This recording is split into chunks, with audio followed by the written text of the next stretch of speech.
Alright, time to review 2 more episodes of WandaVision. Now I like how this episode is called In Color, as when color television was new, programs would often highlight that they were in color, as that was the new hot selling point at the time. And again, the production value of this episode is very well done. The cheap effects and the 60s production is very well executed to give off the look of a 60s sitcom. And as for the humor this time round, well, there was one scene with Vision, and at first I smiled because I thought they were going to build up to a funny joke, but then he says this. I can't wait to be a proud papaya. You know, it's funny, and I mean that as a figure of speech, that they are trying to say that this is 60s sitcom humor when really, they have already done this kind of joke before. Interesting. Guess what I call them? Sneakers. Because you... Never mind. So I'm not really seeing 60s sitcom humor, I'm just seeing regular old dated MCU humor that is mostly not funny and just comes off as staged. Well, depending which of their movies you watch. I only smiled at 2 jokes, and it's when the 2 are choosing baby names and Wanda says Tommy and then Vision says, or Billy. That made me smile. Oh, and the joke where this wife asks her husband if these earrings make her look fat, and then the lights go out and the husband's response made me smile too. Although my younger brother was not as impressed as I was with those 2 jokes. He didn't smile even once. Anyway, Wanda is pregnant with twins and there are a bunch of shenanigans that go on, and yeah, let's cut the bullshit. After Wanda has the twins, she says to Monica Rambeau that she was a twin, and she brings up Quicksilver. Monica Rambeau says that she remembers what happened to him, that Ultron killed him.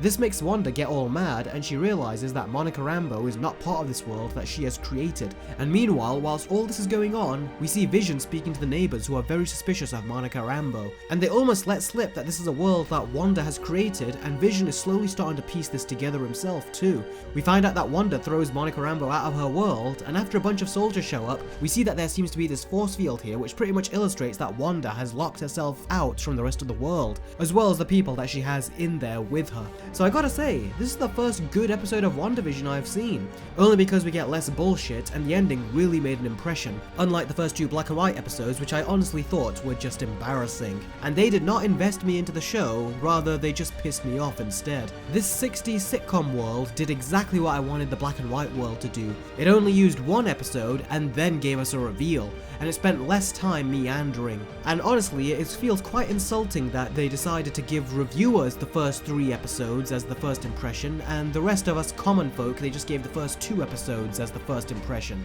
And a very, very bad first impression that was. They should have given us the 3 episodes, and if they did, I would have been much more optimistic with the show during its debut. So episode 3 gets a 6 out of 10. So, on to episode 4. This episode opens with Monica Rambeau as she's being resurrected from Thanos' snap, and I loved this scene. Unlike the shit visualization of the blip in Spider-Man Far From Home, where they turned everyone coming back into a stupid joke, in this episode, it's almost horrifying watching everyone come back. And we see how even the hospital staff are confused, and this scene is not treated like a joke, and it massively benefits from it. Monica Rambeau also finds out that her mum has died, and yeah, I don't care. I didn't like that character in Captain Marvel, and I am not going to lose sleep over her death here.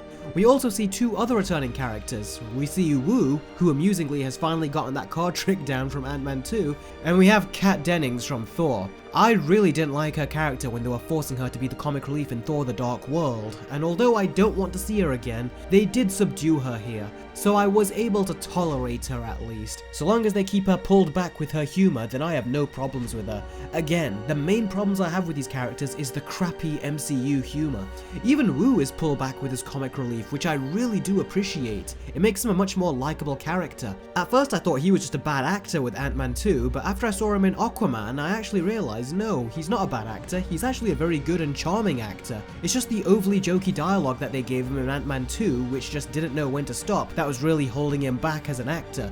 But after seeing him in Aquaman and now seeing him pull back here, I really do like his character and the presence that he gives as an actor. Although Kat Dennings did have a stupid and dated joke though about no one getting her coffee for her, and that is the dumb MCU humor showing its face again, but there is a lot less of it here, which I appreciate. So very quickly you find out that this whole episode episode is showing you what happened outside of the world that Wanda created, and all the little hints of Wanda's world falling apart in the previous episodes all make sense now. The toy helicopter, the voice from the radio, it all makes sense, and we see how the characters from the outside are trying to get in contact with her, as she seems to have taken control of this whole little area from this town. And Monica Rambeau, by the end of the episode, finds out what we all assumed right from the beginning, that Wanda is the one creating this world, and no one is keeping her captive. So unfortunately, that wasn't much of a shock to the rest of us, as even in the previous episodes that I reviewed, and even when I reviewed the trailer for WandaVision, the internet's first guess was that it was Wanda creating this world. So you guys were all right about that, and I was right with my assumption that I thought this guy was a good guy that came in and Wanda didn't want him to come in. Hence, she said no and rewinded the world. So yeah, she's kind of the villain here, which is cool. And when Vision enters the room and she sees his dead body from Infinity War,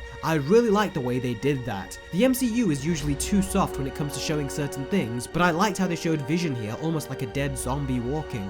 And when she confesses to Vision that there is no other way for them to be together, this pretty much shows that she is aware that she is in a fake world and she wants to stay in it. I gotta say, when they were not telling dumb jokes in this episode, I actually enjoyed it the most, because it felt like they weren't taking away from the seriousness of the scenes with some ill-timed humor, and the episode has benefited greatly from it. How greatly? Well, this episode is going to get my highest rating I've given these episodes so far. It gets an 8 out of 10.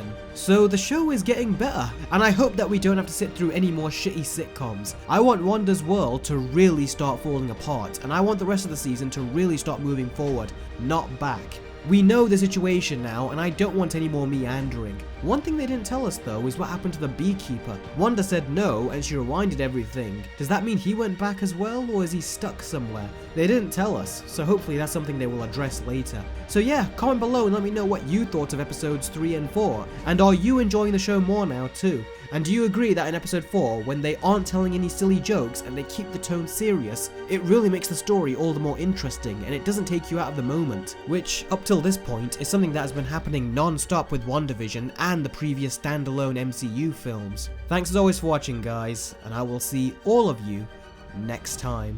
Take care.